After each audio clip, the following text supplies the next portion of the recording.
শ্রী রাধা রানী মহাভাব সিন্ধু স্বামিনী শ্রী রাধা রানী মহাভাব সিন্ধু অভিন্ন অভিন্ন শ্রীনন্দনন্দন মেঘ জগৎবন্ধু স্বামী শ্রী রাধারানী মহাভাব সিন্ধু একটা ভালো নেই অভিন্ন শ্রীনন্দনন্দন অন্য মাইক অভিন্ন শ্রীনন্দনন্দন মেঘ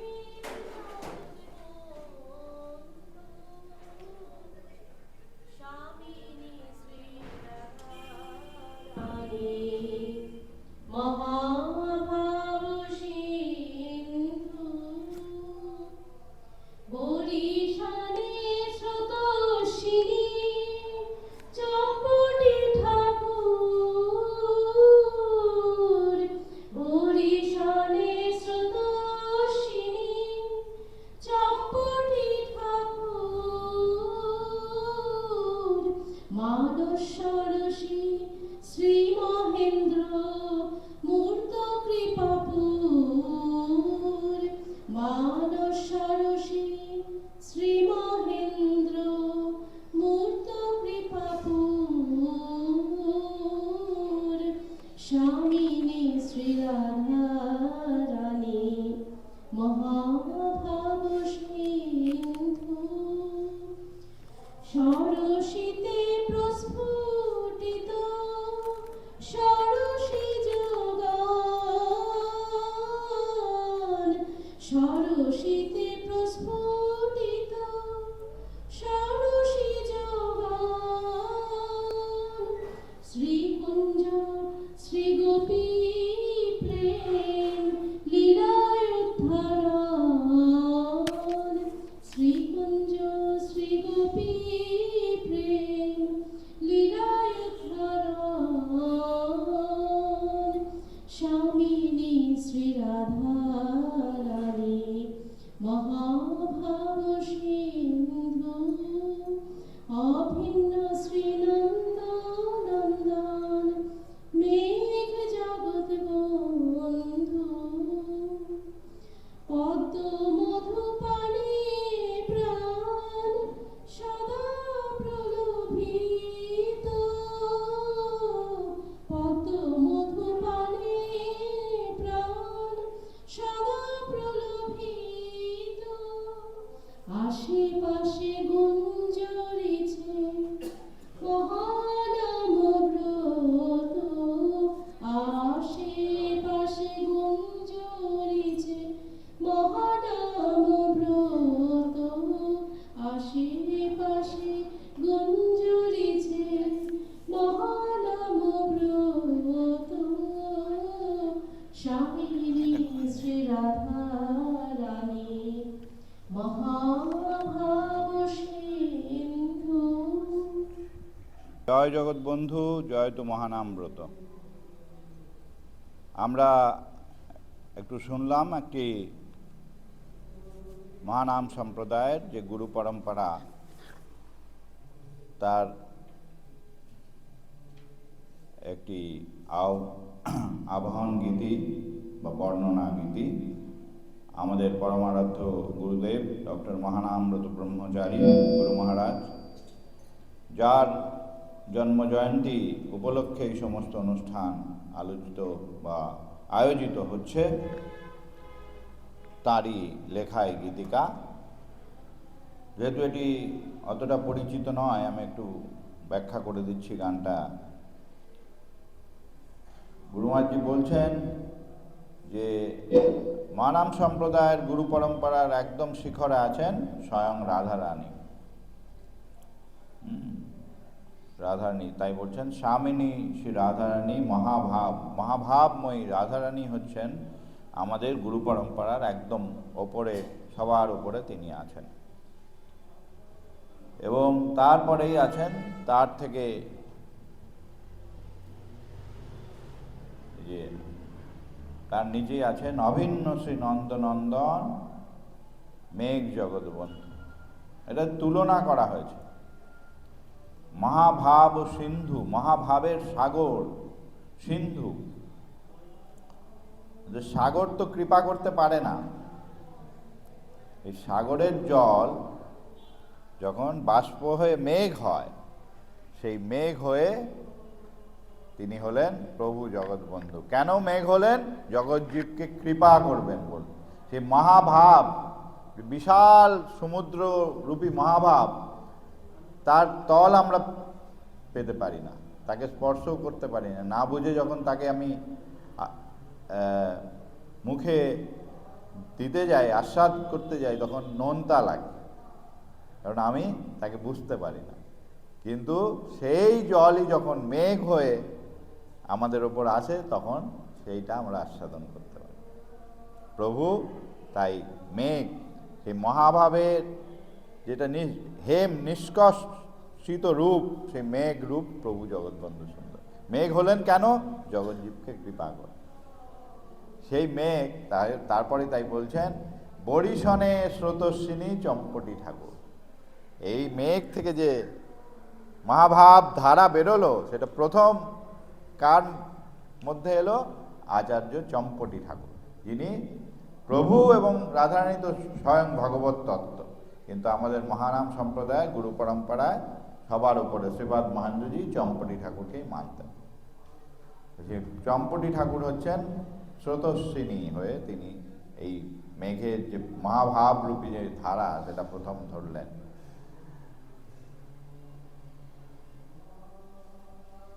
তারপরে হচ্ছে মানস ও সরস্বী শ্রী মহেন্দ্র কৃপাপুর।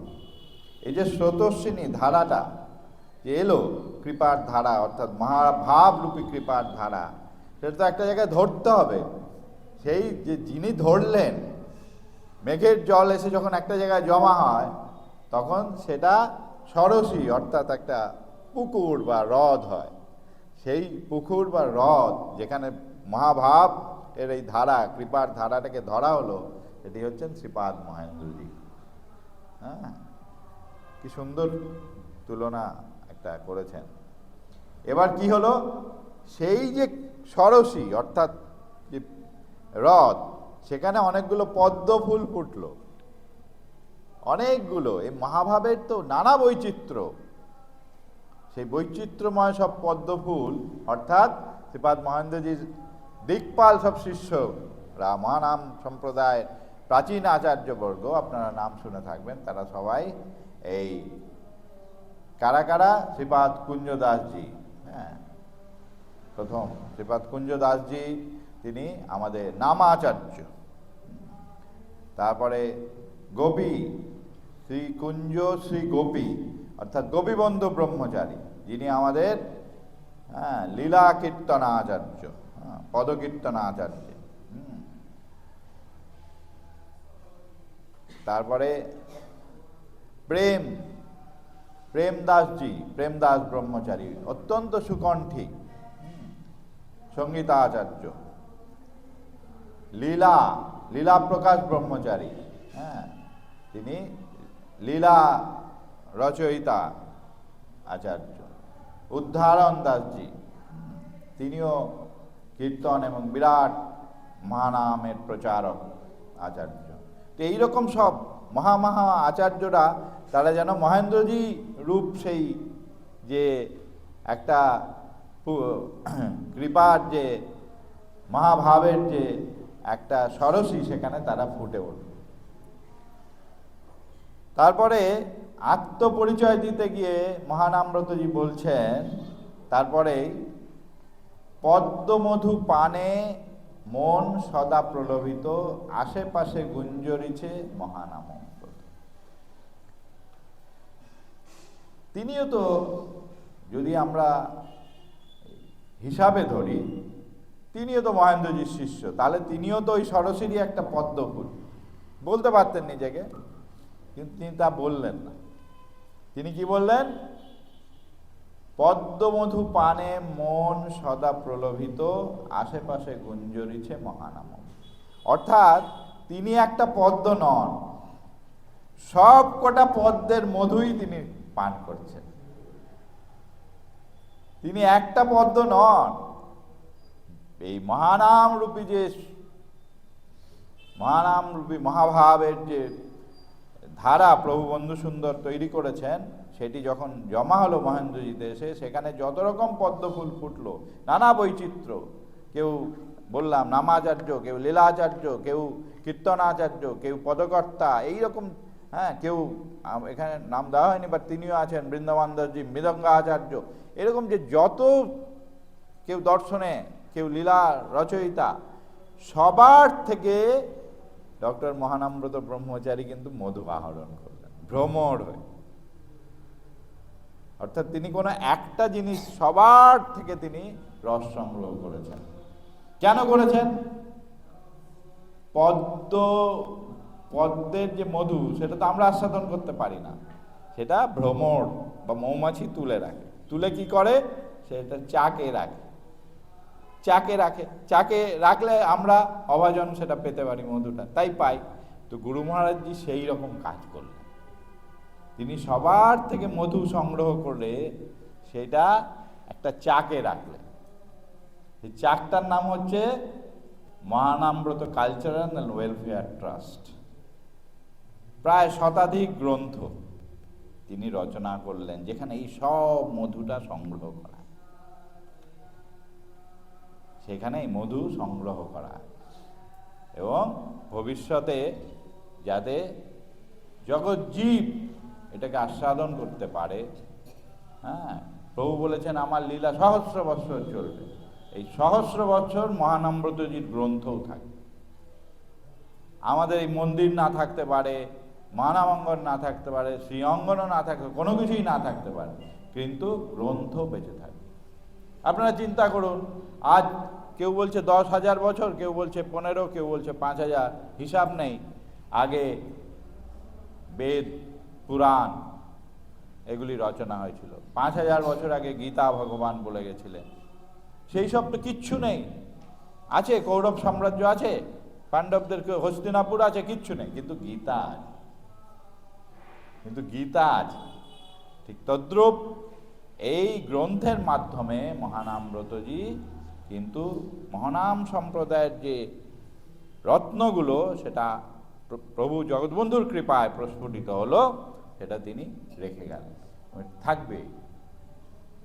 যাবশ্চন্দ্র দিবাকরও, যতদিন সূর্য চন্দ্র থাকবে ততদিন মহানামব্রতজির গ্রন্থ থাকবে, এবং গ্রন্থের মধ্যে তিনি এই সব কিছু আহরণ করে আমাদের জন্য রেখে। তাই বলছেন পদ্মমধু পানে মন সদা প্রলোভিত, আশেপাশে গুঞ্জরিছে মহানাম। নিজে কি করেছেন এগুলো কিন্তু খুব সাংকেতিকভাবে বলে গেছেন। তো আজকে আমরা তারই যে জন্ম জয়ন্তী শুভ আসতে যাচ্ছে সামনে, 25শে ডিসেম্বর, পবিত্র দিনে তার আবির্ভাব হয়েছিল। সেই উপলক্ষে আমরা একটু ভাগবতী কথা, এবং ভাগবতী কথা বলতে ভক্ত কথা, এবং তারই জীবনচরিত কিছুটা যতটা সম্ভব হবে। অনন্ত তার লীলা, অনন্ত তার জীবন, কিন্তু তার মধ্যে অল্প কিছু আমরা আজকে আস্বাদন করার চেষ্টা করব। আমরা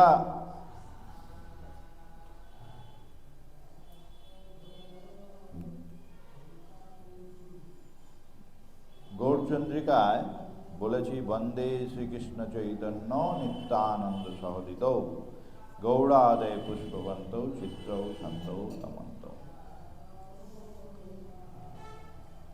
অর্থাৎ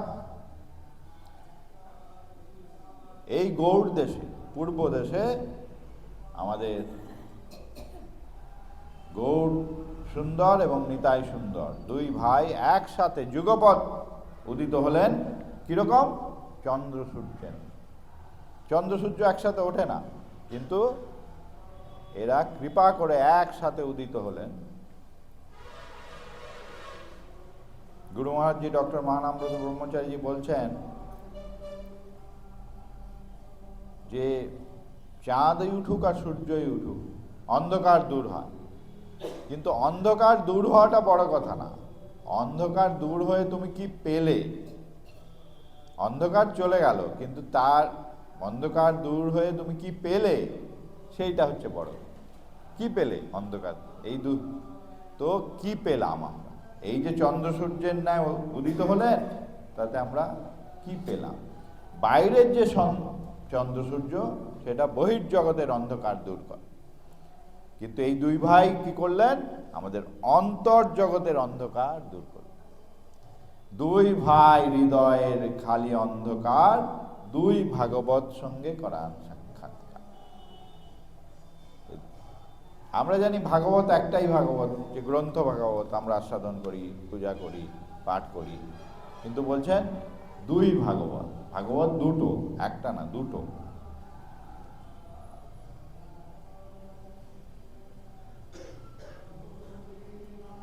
তো দুটো ভাগবত কেন বলছেন? বলছেন এক ভাগবত বড় ভাগবত, সেটি শাস্ত্র, আরেক ভাগবত ভক্ত ভক্তি রসপাত। অর্থাৎ ভক্তকেও ভাগবত বলছেন। যে গ্রন্থ ভাগবত অর্থাৎ শ্রীমদ্ ভাগবত মহাপুরাণ যার আমরা আলোচনা করি, সেইটি শুধু ভাগবত, ভক্তও ভাগবত। অর্থাৎ কথাটা হচ্ছে, মানে হচ্ছে যে মহাপ্রভু যে এলেন, মহাপ্রভু এই নিতাই সুন্দর গৌর সুন্দর যে এলেন, এসে যে শুধু ভাগবতী চর্চা প্রবর্তিত করলেন তা না, তার সাথে অনেক ভক্তদেরও তারা নিয়ে এলেন বা তৈরি করলেন, তাদের কৃপা পুষ্ট হলেন অনেক। তারপরে কি হলো? ভাগবতে যে কথা বলা আছে, যে জীবনশৈলী এইভাবে থাকতে হবে, এই করতে হবে, এই ভক্তি করতে হবে, এইভাবে বিগ্রহ সেবা করতে হবে, এইভাবে কৃষ্ণের সেবা করতে হবে, জীবের স্বরূপ হয় নিত্য কৃষ্ণ দাস ইত্যাদি যত কথা ভাগবতী কথা আছে, সেগুলো তারা আচরণ করে দেখা। খালি মুখে বললে কেউ মানবে বলুন? আমি আমার নিজের সন্তানকে বলি, হ্যাঁ সত্য কথা বলবে, সত্য কথা বলবে, মিথ্যে বলো না, বলা খারাপ, আর পর মুহূর্তে দেখছে বাবা গিয়ে দোকানে বসে অনেক মিথ্যে কথা, তাহলে তো সে মানবে না। আমি যেটা বলবো সেটা তো আমার জীবনে আচরণ করে দেখাতে হবে, তবে তো লোকে মানবে। তো এই জন্যই তো সাধু মুখে ভাগবত কথা আমরা শুনি, কারণ তাদের জীবন ভাগবতী জীবন, পুত চরিত্র। তো সেই জন্য মহাপ্রভু নিত্যানন্দ প্রভু শুধু ভাগবতের চর্চা প্রবর্তন করলেন না, তারা কিন্তু নিজেরা তো বটেই, এবং তাদের সাথে আরো অনেক ভক্তদের মাধ্যমে ভাগবতী জীবন কিন্তু প্রতিষ্ঠিত করলেন। এই ভক্তদের অবদানই কিন্তু সবচেয়ে বড়, তাদের মাধ্যমেই ভাগবত আমাদের জীবনে প্রতিষ্ঠিত। নাহলে তো কথার কথা, বইয়ে লেখা আছে, ঠিক আছে পড়লাম হয়ে গেল, কিন্তু যখন দেখছি আমার পাশে একজন এরকম জীবন যাপন করছে, কত আনন্দে আছে, আমার জীবনে কত দুঃখ, হ্যাঁ ঝড় ঝাপটা তার জীবনে আসছে, কিন্তু তার দুঃখ নাই, প্রভুর পাদপদ্মে জীবন সমর্পণ করেছে, আনন্দে আছে। এটা যখন আমি দেখবো তখন তো আমার বিশ্বাস হবে যে এরকমভাবে থাকতে পারে। না দেখি তাহলে তো বিশ্বাস হবে না। গ্রন্থে লেখা আছে, আবার হয় নাকি, ও বইয়ে অনেক কিছু লেখা। তো এই জন্য আচরণময় জীবন করে মহাপ্রভু এবং নিতাইচাঁদ তারা ভক্ত ভাগবতের সাথেও আমাদের সাক্ষাৎকার।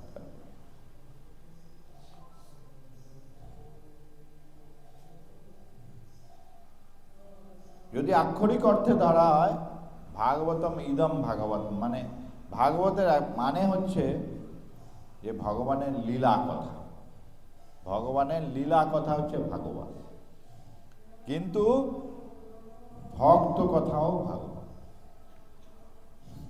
শ্রীমদ্ ভাগবতেও দশম স্কন্ধে গিয়ে তার যে মূল প্রতিপাদ্য যে শ্রীকৃষ্ণ, তার কথা শুধু দশম স্কন্ধে গিয়ে শুরু হলো, 12টা স্কন্ধের। তার আগে অন্যান্য অবতারের কথা, মূলত সব ভক্ত চরিত্র ভাগবত আলোচনা করেছে বেদব্যাস। সুতরাং ভক্ত কথাও ভাগবত, ভক্ত কথাকেও ভাগবতী কথাই বলা।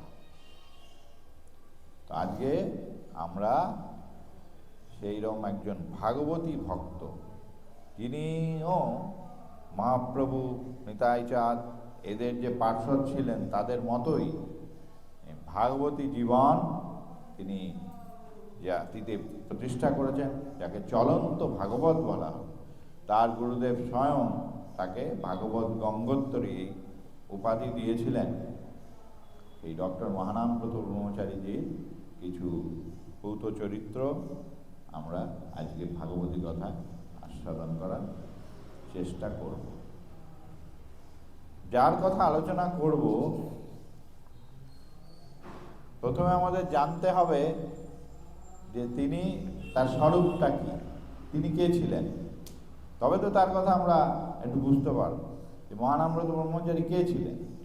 এবং যে আমরা বলি প্রভু জগৎবন্ধু কে ছিলেন, প্রভু জগৎবন্ধু স্বয়ং ভগবান।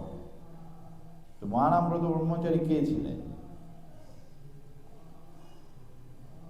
আপনারা হয়তো অনেকে জানেন, কিন্তু এই পূত চরিত্র বারবার যত আলোচনা হয় এগুলো কখনো পুরনো হয় না, আরো শুনতে ভালো লাগে। তো খুব ছোটবেলায় আমাদের গুরু মহারাজ ডক্টর মহানামব্রত ব্রহ্মচারী তিনি প্রভুকে স্বপ্নে দেখতেন খুব ছোটবেলায়। তখন তার নিজের আত্মকথায় আছে 14-15 বছর, 15 হয়নি, 14-র কাছাকাছি বয়স, সেই সময় তিনি প্রভুকে স্বপ্নে দেখছেন। জানেন না তো প্রভু জগৎবন্ধু সুন্দর। তো স্বপ্নে দেখছেন, তখন দেবমূর্তি উজ্জ্বল জ্যোতির্ময় প্রভুর মূর্তি স্বপ্নে রোজ দেখেন, রাত্রে দেখেন, ঘুম ভেঙে যায় তারপরে, কিন্তু জানেন না যে ইনি কে। তাই মনটা খুব উচাটন, কাকে দেখছি স্বপ্নে, একে কি করে এর সাক্ষাৎ পাবো, ইনি কি আছেন সত্যি, এরকম কেউ আছেন যার মূর্তি আমি দেখছি। এরকম ভাবে যখন তিনি একটা খুব টানা পোড়ানের মধ্যে আছেন, কাউকে বলতেও পারছেন না, কি বলবেন কাকে, নাম তো জানেন না প্রভু, তখন হঠাৎ তারই সহপাঠী, মানে তার থেকে একই স্কুলে কয়েক বছরের বড়, তার নাম হচ্ছে রাজেন্দ্র, ডাক নাম ছিল মহারাজ। গুরু মহারাজজির নাম ছিল বঙ্কিম, ডাক নাম ছিল কান্ত। ঘনিষ্ঠ জনরা তাকে কান্ত বলে ডাকে। তেমনি যে আরেকজন তার সহপাঠী একটু বড়, রাজেন্দ্র, ডাক নাম মহারাজ, সে এসে একটা প্রভু বন্ধু সুন্দরের ছোট্ট চিত্রপট বঙ্কিম, বালক বঙ্কিম, তাকে দেখিয়ে বলছে যে দেখ এই মূর্তিটা তুই স্বপ্নে দেখিস না। শুনে অবাক হয়ে যাচ্ছে বঙ্কিম, বলছি আমি স্বপ্নে এই মূর্তি দেখি, ও কি করে জানলো, ও কি করে জানলো, রাজেন্দ্র মহারাজ কি করে জানলো। গুরু মহারাজজি লিখেছেন যে তখনই বুঝলাম ওই বয়সেই মহারাজ শক্তিধর মহাপুরুষ, সাধারণ লোক নয়। তারপরে বঙ্কিম বললেন, হ্যাঁ আমি তো একে স্বপ্নে দেখি, আমি তো একে স্বপ্নে দেখি। তখন মহারাজ বললেন যে ইনি প্রভু জগৎবন্ধু সুন্দর, নবগৌরাঙ্গ ফরিদপুরে আছেন। যেই না শোনা, তখনই মহানামব্রতজির মানে বঙ্কিমের বালকের ইচ্ছা হলো যে তিনি প্রভুকে দর্শন করেন। যেই ভাবা সেই কাজ, দুইজনে মিলে বাড়ির থেকে পালিয়ে, তার সাথে আরেকজন লোক ছিল, আরেকটি বালক ছিল, তার নাম আশুতোষ, তার ডাক নাম হচ্ছে সোনাই। তিনজনেই না দাশগুপ্ত, তিনজনেই দাশগুপ্ত, রাজেন্দ্র দাশগুপ্ত, বঙ্কিম দাশগুপ্ত আর আশুতোষ দাশগুপ্ত। তিনজনেই একসাথে বাড়ির থেকে পালিয়ে 80 মাইল পথ হেঁটে ফরিদপুরে গিয়ে প্রভু বন্ধু সুন্দরকে দর্শন করে। এর আগে এই যে যাচ্ছেন, তার কয়েকদিন আগে, মানে ভেবেছেন যাবেন বলেই পরের দিন তো যাননি, হয়তো মাঝখানে 2-3 দিন সময় লেগেছে। তো সেই সময়ে এই মহারাজ নিত্য এই বালক বঙ্কিমকে নিয়ে উপদেশ দিতেন, গল্প করতেন, হাঁটতে বেরোতেন। গুরু মহারাজজি বলছেন ওই অল্প বয়সেই রাজেন্দ্র আমাকে এমন কতগুলো কথা বলল যে আমার জীবন চরিত্র, আধ্যাত্মিক জীবন চরিত্র সেখানে গঠন হয়ে গেছে। আর কোনোদিন কারোর কাছে গিয়ে আমাকে কোনো মহাপুরুষের কাছে জিজ্ঞেস করতে হয়নি যে আমি কে, কেন, যেগুলো আমাদের বেসিক প্রশ্ন আমাদের জীবনে। বলছেন একদিন একটা কাগজে আড়াআড়িভাবে কয়েকটা কথা লিখে আনলো। কি কথাগুলো কি? প্রথম হচ্ছে কোথা হইতে, প্রথম কথাটা আছে এরকম লেখা, কোথা হইতে। তারপরে কে, কেন, কোথায়, কি। বঙ্কিমকে দেখিয়ে বলছে এগুলো জানিস? না, কিছু বুঝতে পারছি না, এটা কি? বলছে কোথা হইতে, মানে তুমি কোথা হতে এসেছো, তুমি এই পৃথিবীতে কোথার থেকে এসেছো। তা উত্তর কি বললেন মহারাজ? তুমি গোলক থেকে এসেছো, তুমি এখানে গোলক থেকে এসেছো। কে, তুমি কে? বলছেন কৃষ্ণ দাস, প্রত্যেকটি জীবই কৃষ্ণের দাস। একটু বাড়ানো যাবে? হ্যাঁ, একদম মুখ ঠেকিয়ে কথা বল। প্রত্যেকটি জীবই কিন্তু কৃষ্ণের দাস। তারপর বলছে কেন, কেন মানে তুমি এই যে এসেছো কৃষ্ণ দাসটি, কেন, কি করবে, মানে তোমার কর্তব্য কর্ম কি, কেন এসেছো পৃথিবী? বলছেন কৃষ্ণ সেবার, কৃষ্ণের কাজ করা। সেবা মানেই কিন্তু সবসময় যে সেবা, পূজা, ভোগ দেওয়া, রান্না করা, মালা, তা না। কেউ ভাগবত পাঠ করছে, সেটাও কৃষ্ণের সেবা। কেউ স্কুল কলেজে বাচ্চাদের পড়াচ্ছে ভালোভাবে, তাদের মধ্যে চরিত্র গঠন করছে, সেটাও কৃষ্ণের সেবা। কৃষ্ণ যাকে যেরকম কাজ। তো এসেছো কৃষ্ণ সেবার, সমস্ত কাজই কৃষ্ণ সেবা হতে পারে যদি আপনার সেই বুদ্ধি থাকে, কৃষ্ণ সেবা বুদ্ধিতে সেই কাজটা করে। প্রত্যেকটা কাজ, যে আমরা যে প্রফেশনে আছি, এটাই গীতায় ভগবান বলছেন, সব কাজ করো কিন্তু মনে রেখো এটা আমি করছি, তুমি করছো। তাহলে তোমার সেই কাজের মধ্যে নির্লিপ্ত থাকবে, নির্লিপ্ত থাকলেই তোমার কোনো দুঃখ হবে। তো যাই হোক, এই সব কথা, এই যে ওই অল্প বয়সে, বঙ্কিমের 14 বছর বয়স, তার হয়তো 15-16 বছরের বালক, সে বঙ্কিমকে এগুলো সব তখন গুরু মহারাজ এই যে বুঝিয়ে দিল, আর জীবনে কোনোদিন আমাকে কাউকে জিজ্ঞাসা করতে হয়নি, কোনো দর্শন আমার কাছে শিখতে হয়, ওই বয়সে সে আমাকে সব শিখিয়ে। এইরকম শক্তিধর মহাপুরুষ ছিলেন সেই বালক। পরবর্তীকালে তিনি মহেন্দ্রজিরই শিষ্য ছিলেন, তাই প্রভুকে জানতেন। তার নাম হয়েছিল শঙ্কর্ষণ দাস। বেশি দিন এই পৃথিবীতে ছিলেন না। গুরু মহারাজজি,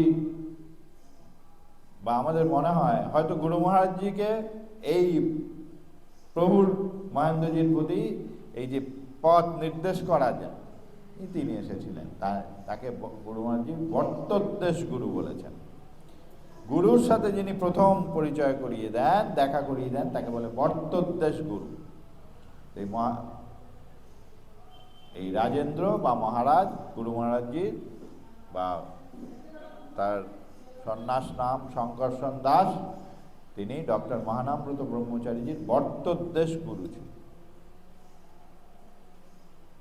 তারপরে বলছেন 3টে প্রশ্ন বললাম, কোথা হইতে, কে, কেন। তারপরে লেখা ছিল কোথায়, অর্থাৎ এই যে এলে এরপরে তুমি কোথায় যাবে। তো বলছেন যদি তুমি কৃষ্ণ সেবা ঠিক করো তাহলে তুমি গোলকে ফিরে যাবে। আর যদি কৃষ্ণ সেবার কাজ ঠিক মতো না করতে পারো, অসম্পূর্ণ থেকে যায়, তাহলে পুনঃ এখানে জন্ম করবে। এটা হচ্ছে কোথায় কথাটার মানে। আর তারপরে বলছেন কি, কি এই যে জগতে কত কিছু দেখছো, কত মায়া মোহময় জগৎ, কত সুন্দর সুন্দর জিনিস আছে, খাবার আছে, হ্যাঁ, কত রকম জিনিস আছে, ভোগের সামগ্রী আছে, কত কিছু দেখছো, এর মধ্যে নিত্য শাশ্বত বস্তু কি? কোনটা শাশ্বত বস্তু? বলছেন কোনোটাই শাশ্বত বস্তু নয়, এগুলো কোনোটাই থাকবে না চিরদিন, সবই ধ্বংস হয়ে যাবে। শুধু কি থাকবে? একমাত্র শাশ্বত বস্তু হচ্ছেন স্বয়ং কৃষ্ণ, কৃষ্ণ এবং কৃষ্ণ সম্বন্ধিত বস্তু, ব্রজের জন আর কৃষ্ণ, এরাই একমাত্র শাশ্বত। এই যে পাঁচটা কথা বঙ্কিমের হৃদয়ে উনি হৃদয়ঙ্গম মানে একদম প্রতিষ্ঠিত করে দিলেন রাজা যাওয়ার আগে, ফরিদপুর শ্রীঅঙ্গ। তারপরে সেখানে গিয়ে তো তিনি প্রভুর দর্শন পেলেন। প্রভু তখন, সেই সময় প্রভুর তো তখন এই প্রকট লীলা সম্বরণের অল্প কিছু বছর আগেই সেটা, তখন প্রভু আবার সেই মহামৌন দশায় যে গম্ভীরায় প্রভু আবদ্ধ ছিলেন, সেখান থেকে প্রভু তখন মাঝে মাঝে একটু বেরোচ্ছেন, এবং বেরোচ্ছেন যখন, তখন ভক্তরা তাকে কাঁধে করে একটা আরামকে দ্বারায় প্রভুকে বসিয়ে কাঁধে করে নিয়ে কীর্তন সহ ফরিদপুর সারা শহর ঘোরান কীর্তনে। তো এই বালক তিন বালক গিয়ে দেখে প্রভু নেই শ্রীঅঙ্গনে, প্রভু কীর্তনে বেরিয়েছে, কীর্তনের সাথে বেড়াতে বেরিয়ে। তো সেই কোন দিকে কীর্তন সেই দিকে তারা ছুটলো, তখন দেখলো প্রভু আসছেন, জ্যোতির্ময় আরাম মূর্তি, প্রভুর তো অঙ্গ থেকে জ্যোতি ঠিকরে বেরোতো, মূর্তি মহানামব্রতজি দর্শন করল।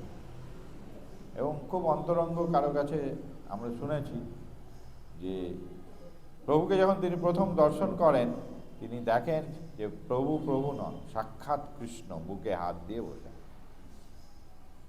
আবার পাশেই আছেন রাজেন্দ্র, তাকে যখন জিজ্ঞেস তুই কিরম দেখলি, রাজেন্দ্র বলছেন যে আমি দেখলাম সাক্ষাৎ গৌর। বঙ্কিম দেখছেন সাক্ষাৎ কৃষ্ণ, আর রাজেন্দ্র দেখছেন সাক্ষাৎ গৌর। দুজনকে প্রভু দুরকম ভাবে দর্শন দিলেন। যাই হোক, রাজেন্দ্র তো মহেন্দ্রজির পরিচিত, তিনি আগেও গেছেন শ্রীঅঙ্গনে, তাই তিনি জানতেন। বঙ্কিম তো প্রভুকে দেখে এত তিনি আর নিজের মধ্যে নেই, অভিভূত হয়ে গেছেন, বালক কম বয়স তার, কিন্তু প্রভুকে একটু স্পর্শ করা, বালক তো অত তো তার বুদ্ধি নেই যে না করা যায় না, তাকে প্রভুকে একটু স্পর্শ করা, পূজা করা নিজের হাতে, এইরকম একটা মনের মধ্যে তার ইচ্ছা জেগেছে।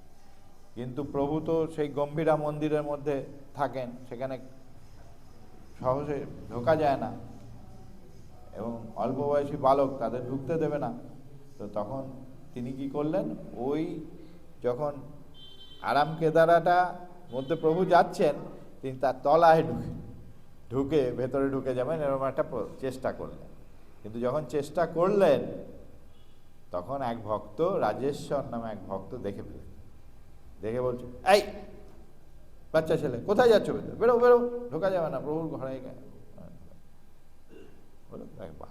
বার করে দেওয়াতে তিনি মনে এত দুঃখ পেয়েছেন যে সেখানে খুব একটা প্রভুকে স্পর্শ করা, দেখা, কাছের থেকে দেখার একটা ইচ্ছা জেগেছে। তো তিনি সেখানে মূর্ছিত হয়ে একদম জ্ঞান হারিয়ে পড়ে গেছেন গুরু মহারাজ, বালক বঙ্কিম। তারপরে লিখছেন আত্মজীবন, যখন চোখ খুলল তখন দেখি, আমি পরে বুঝেছি যে আমি এই গম্ভীরা মন্দিরের মধ্যে একা। শ্রীপাদ মহেন্দ্রজি পাশে বসে আছে, মানে শ্রীপাদ মহেন্দ্রজি কোলেই মাথা দিয়ে শুয়ে আছে। যে জ্ঞান ফিরে এসছে, তখন মহেন্দ্রজি বলছেন, আর দেখছেন সামনে দুগ্ধ ফেন নিব সব সজ্জায় প্রভু জগৎবন্ধু সুন্দর সাহিত্য আছে। এই অপূর্ব রূপ তার দেখে মানে জগৎ বলছে আমার জগৎ ভুল হয়ে গেছে, শুধু তাকিয়ে আছে তার দিকে। আর মহেন্দ্র বলছেন, দেখ দেখ সর্বস্ব ধন ভগবান, আয় তোর সাথে প্রভুর বিয়ে করিয়ে, এই কথা বললেন, আয় তোর সাথে প্রভুর বিয়ে করিয়ে। বলে কিভাবে বিয়ে হলো? বলছেন জানি না কোথার থেকে হলো, থোকা থোকা তুলসী পাতা, এক বাটি চন্দন ওখানে চলে সেই প্রভু এমনভাবে শুয়েছিলেন যে প্রভুর একটা পা, একটা চরণ বাইরে ছিল, আরেকটা চরণ গোটানো ছিল ভেতর, একটা চরণ। তো বালক বঙ্কিমকে শ্রীপাদ মহেন্দ্রজি ইঙ্গিত করলেন, সেই ওই চরণে ভালো করে চন্দন মাখিয়ে অনেকক্ষণ সেবা করলো, তুলসী অর্পণ করলো, দিয়ে মনে মনে ভাবছে প্রভুর একটাই চরণ পুজো করলাম, আরেকটা করতে পারবো না। যেই ভেবেছে সঙ্গে সঙ্গে প্রভু আরেকটা চরণ, ভাবা মাত্র অন্তর্যামিত। তখন প্রভুর দ্বিতীয় চরণটিও তিনি পূজা, যখন তিনি পূজা করছেন তখন শ্রীপাদ মহেন্দ্রজি তাকে দেখিয়ে দিলেন, এই দেখ ধ্বজ, বজ্র, অঙ্কুশ, যা যা চিহ্ন ভগবানের পায়ে থাকে, সে সব চিহ্ন প্রভুর চরণে মহেন্দ্রজি বঙ্কিমকে, মহানামব্রতজিকে দেখিয়ে দিন। তাই গুরু মহারাজজি বলছেন যে আমরা যে গুরু প্রণামে বলি তৎপদং দর্শিতং যেন তস্मै শ্রী গুরুবে নমঃ, এই মন্ত্রটা আমার জীবনে মূর্তি লাভ করেছে, মূর্তিমন্ত হয়েছে। আমার গুরুদেব আমাকে স্বয়ং ভগবানের পাদপদ্মে যা যা চিহ্ন ছিল সব দেখি, সব দেখি। আরো কয়েকজন, শুধু তিনি না, প্রভুর পাদপদ্মে এই সব চিহ্ন বকুলাল বিশ্বাস আরো কয়েকজন দেখেছেন। তো এর থেকে আমরা বুঝতে পারি যে প্রভুর ভগবত্তা এবং কৃপা এই বালক বয়সেই বঙ্কিম তিনি লাভ করলেন। কিন্তু আমরা যেটা এই কাহিনীর অবতরণ করলাম সেটা জানতে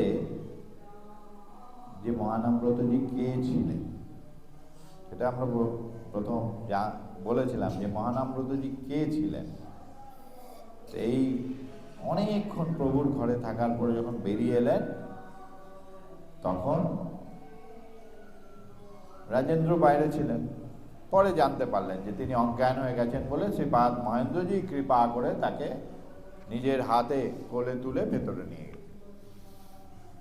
তো রাজেন্দ্র বললেন, এই যে তোমার সাথে বঙ্কিমের তো তখন একটা ভাববিহ্বল অবস্থা, মানে প্রভুকে দেখে, প্রভুর সেই রূপ দেখে পূজা করে নিজের মধ্যে আর নেই, হ্যাঁ, মানে একটা বলে না মাতালের মতো অবস্থা। তো বেরিয়ে এসছে, রাজেন্দ্র বলছে, বুঝতে পারলে তোমার সাথে আজ ভগবানের যিনি নিবিড়ভাবে সংযোগ করে দিলেন তিনি তোমার গুরু। আর এই যে অখণ্ড মণ্ডলাকারম ব্যাপ্তং যেন, এই মন্ত্রের অর্থ তিনি বোঝালেন। অখণ্ড মণ্ডলাকার মানে নগ্রত পরিমণ্ডল, মানে দুই হাতে যত, আবার দৈর্ঘ্য বিস্তার এক। প্রভু এই নগ্রত পরিমণ্ডল ছিল। প্রভু দুই হাত বিস্তার করলে যতটা চওড়া হতো, আবার মাথার থেকে মানে এত দীর্ঘ বাহু ছিল। এটি ভগবত্তার আরেকটা লক্ষণ, ভগবত পুরুষের লক্ষণ। বলছেন এই যে অখণ্ড মণ্ডলাকার নগ্রত পরিমণ্ডল প্রভু জগৎবন্ধু সুন্দর, যার পাদপদ্মে সমস্ত ভগবত্তার লক্ষণ তোমাকে যিনি দেখিয়ে দিয়ে ভগবানের সাথে আজ সাক্ষাৎ পরিচয় করে দিলেন, তিনি তোমার আজ থেকে গুরুদেব। তখন বঙ্কিম বুঝলেন যে কি হলো আমার জীবন। এরই ফাঁকে তখন গেছিলেন, কয়েকদিন ওখানে ছিলেন, তারপরেও মাঝে মাঝে যেতেন, সঙ্গ করতেন, এবং বঙ্কিমের ইচ্ছে ছিল যে তখনই তিনি আর বাড়ি ফিরে যাবেন, ওইখানেই থেকে যাবেন, মানে সাধু হয়ে যাবেন, সন্ন্যাসী হয়ে যাবেন। কিন্তু মহেন্দ্রজি বললেন, না, তোমার বাড়িতে তোমার এখন কাজ আছে, তোমার বাবা অসুস্থ, হ্যাঁ, তুমি বাড়িতে যাও, ম্যাট্রিক পাস করো, করে তারপরে তুমি এখন মাঝে মাঝে আসবে, সঙ্গ করবে, তারপরে তুমি এসে এখানে সাধু হবে বা তখন আমরা দেখব বলে তাকে বাড়ি পাঠিয়ে। এই সময় যখন বঙ্কিম আসতেন মহেন্দ্রজির কাছে, মহেন্দ্রজি তাকে একদিন, এটি তিনি মহেন্দ্র লীলামৃত বলে একটি গ্রন্থ আছে গুরু মহারাজ, আমি যা কিছু বলছি তার গ্রন্থ থেকে বলছি, সব অথেন্টিক কথা। গুরু মহারাজ লিখেছেন যে একদিন মহেন্দ্রজি চুপি চুপি আমাকে আমার স্বরূপ আর তার নিজেরও স্বরূপ বলে দিলেন। কি স্বরূপ বললেন? বললেন, শোনো বঙ্কিম, তুমি ব্রজলীলায় ছিলে বিলাস মঞ্জরী, আর গৌরলীলায় তুমি ছিলে শ্রীজীব গোস্বামী, আর বন্ধু সুন্দরের লীলায় তুমি মহানামব্রত। আর আমি তোমার গুরুদেব, আমি ব্রজলীলায় ছিলাম ললিতা সখী, গৌরলীলায় ছিলাম স্বরূপ দামোদর, আর এখানে মতিচ্ছন্ন মহেন্দ্র। এই স্বরূপগুলো মহেন্দ্রজি নিজে বলে, নিজের স্বরূপ, আত্মস্বরূপ এবং শিষ্যের স্বরূপ। অর্থাৎ এখান থেকে আমরা জানলাম গুরু মহারাজজি অন্তরঙ্গভাবে ভক্তদের, আমি একটু স্মরণ করব, বলেছেন এই কথা। এবং তার অনেক কাব্যেও তিনি কিন্তু কাব্য সংগ্রহে অনেক কবিতায় পদে যেখানে লীলা আস্বাদন করেছেন নিকুঞ্জে, সেখানে তিনি নিজেকে বিলাস মঞ্জুরি ভাবে ব্যক্ত করেছেন। অর্থাৎ আমরা যেটা বুঝছি যে গুরু মহারাজজি কিন্তু কোনো সাধারণ মহাপুরুষ বা সাধক, বিরাট যোগী মহাপুরুষ এরকম ছিলেন না। তিনি সাক্ষাৎ ব্রজের লোক ছিলেন। অর্থাৎ ব্রজের লোক মানে কি, নিত্য সিদ্ধ, এদের কোনো সাধনা করতে হয় না। আমরা পড়ি না ভারতের সাধক, কি সুন্দর সুন্দর গল্প, বড় বড় সাধক হিমালয়ে গিয়ে এত বছর তপস্যা করে, এই গুরুর করে, গুহায় বসে তপস্যা করে, এই করে সেই করে, অনেক তাদের করে তারা সিদ্ধি লাভ করে। কিন্তু মহানামব্রতজি সেরকম লোক ছিলেন। তিনি ছিলেন নিত্য সিদ্ধ, ভগবানের পরিজন, গোলক থেকে এসেছে, প্রভুর পার্শ্বদ। তার কোনো সাধন জীবন নেই, তার কোনো সাধন জীবন নেই, কোনো পাবেন না জীবনে। ছোটবেলায় কোনো সাধনা করেছে, এই করেছে, প্রথম থেকেই সিদ্ধ।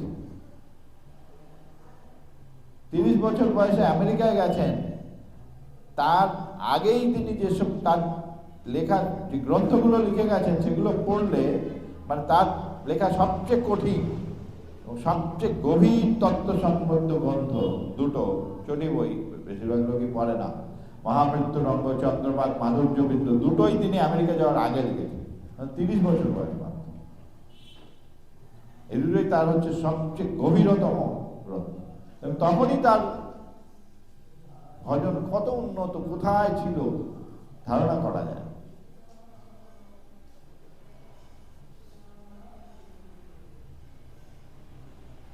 কখনো কখনো অন্তরঙ্গ ভক্তদের কাছে স্বীকার করেছেন। আমার একটু স্মরণ করছি, কলকাতায় যে পাটবাড়ি আছে, রামদাস বাবাজি মহারাজের যে মঠ মূল, আপনারা রামদাস বাবাজি মহারাজের নাম শুনেছেন, বিখ্যাত। সেই পাটবাড়ির একজন সাধু আছেন গুরুবন্ধু দাস বাবাজি, আমার তার কাছে শোনা। তিনি আমাদের কলকাতা মহানামঙ্গনে এসেছেন, তখন গুরু মহারাজজি স্বদেহে আছেন। তখন গুরু মহারাজজি যে সেখানে যারা গেছেন তারা দেখেছেন যে তার যে সমাধি মন্দির সেটা হয়নি। সমাধি মন্দিরটা তখন পাদুকা পীঠ ছিল, তখন সেখানে প্রভুর পাদুকা রেখে পুজো করা। সন্ধ্যাবেলা গুরু মহারাজজি সেখানে গিয়ে বসতেন। তো একদিন সন্ধ্যাবেলা গুরু মহারাজজি যখন বসতেন, এসে অনেক লোক আসতো। একদিন এরকম হয়েছে, গুরু বন্ধুদাসজি এসেছেন, আরো সাধুরা এসেছেন, অনেক আধ্যাত্মিক জগতের লোকেরা এসেছেন। তো অনেক কিছু নিয়ে আলোচনা হচ্ছে গুরু মহারাজ, বিশেষত এই বিভিন্ন মহাপুরুষদের বা ব্রজ গৌরলীলায় যারা ছিলেন তাদের স্বরূপ, স্বরূপ দামোদর কে ছিলেন, অমুকে কে ছিলেন, তমুকে কে ছিলেন, তারা ব্রজলীলায় এইসব আলোচনা। রামদাস বাবাজি মহারাজ কে ছিলেন, তার আগে কে ছিলেন, এইরকম সব মহাপুরুষদের যারা, তাদের স্বরূপ নিয়ে আলোচনা। এই হতে হতে হতে হতে সন্ধ্যা হয়ে গেছে, আরতির সময় চলে এসেছে। আরতির সময় হতে গুরু মহারাজ বলে, চলো চলো সব আরতিতে যাও, আরতিতে যাও, আমি আসছি। উনি তো হুইল চেয়ারে তখন মুভ করতেন আমাকে। তো গুরুবন্ধু দাস বাবাজি উনি কিন্তু গুরুদেবের পাটবাড়ির হলেও খুব অন্তরঙ্গ ছিলেন এবং গুরুদেবকে খুবই শ্রদ্ধা করতেন এবং দাদু দাদু বলে ডাকতেন। তো উনি হুইল চেয়ারটা ধরেছেন, বলছে দাদু চলো আমি তোমায় নিয়ে যাচ্ছি। বাকিরা সব চলে গেছে, গুরু মহারাজ বলেছেন যাও যাও যাও সব আরতি দেখো, আরতি দেখো, এরকম বলতেন। আরতি শুরু হলে আরতি দেখো। তিনিও তো আরতি, মানে আরতি তার প্রাণ ছিল। সেটা যদি সময় হয় পরে বলব কেন প্রাণ ছিল। তার তো কথা শেষ নেই, কত কি বলতে পারবো আমি জানি না। তো এই যখন যাচ্ছেন গুরুবন্ধু দাসজি তখন বলছেন যে দাদু তুমি তো সবার কথা বললে, কে কি ছিল, অমুকে কে ছিল, তুমি সবার কথা আলোচনা করলে, তো নিজের স্বরূপটা তো বললে না, তুমি কে ছিলে? তখন গুরু মহারাজজি খুব আস্তে বলছেন যে আমাতে এবার শ্রীজীবের আবেশ, নিজের মুখে বলেছেন, আমাতে এবার শ্রীজীবের আবেশ, মানে শ্রীজীব গোস্বামী আমি, এবার নিজের মুখে তাকে বলা। তো এগুলো তার কাছে অনেকেরই শোনা, এরকম আরো আছে অনেকেই তিনি নিজের স্বরূপ ব্যক্ত করেন। তিনি স্বয়ং শ্রীজীব গোস্বামী, অর্থাৎ আমাদের স্বর গোস্বামীর যে একজন তিনি ছিলেন। তা আমরা তো জানি না, এভাবে তাকে চিন্তা করি না, কারণ তার অন্তরঙ্গভাবে না মিশলে জানলে অন্তরঙ্গ জনের থেকে না জানে। এবং এই জন্যই গুরু মহারাজ যখন আমেরিকায় গেছিলেন তখন তাকে শ্রীপাদ মহেন্দ্রজি বললেন যে একটা লাইন লিখে দিলেন, পাঠিয়েছিলেন, মানে আমেরিকায় চিঠি লিখে বা টেলিগ্রামের মাধ্যমে, যাই হোক তখন টেলিগ্রাম, যে প্রভুর একটা বাণী আছে, শ্রীজীব বন্ধু সহায়। প্রভুর একটা বাণী, শ্রীজীব অর্থাৎ শ্রীজীব গোস্বামীর যে দর্শন সেটাই প্রভুর দর্শন, এবং অতএব তুমি শ্রীজীব গোস্বামীর দর্শনের উপরে তোমার গবেষণা করো। পাশ্চাত্য আমেরিকায় যখন গেছিলেন সেখানে তিনি পিএইচডি ডিগ্রি করেছিলেন সেখানে। তো এই জন্যই মহেন্দ্রজি তাকে এই দায়িত্ব দিয়েছিলেন, কারণ তিনি স্বয়ং শ্রীজীবী ছিলেন।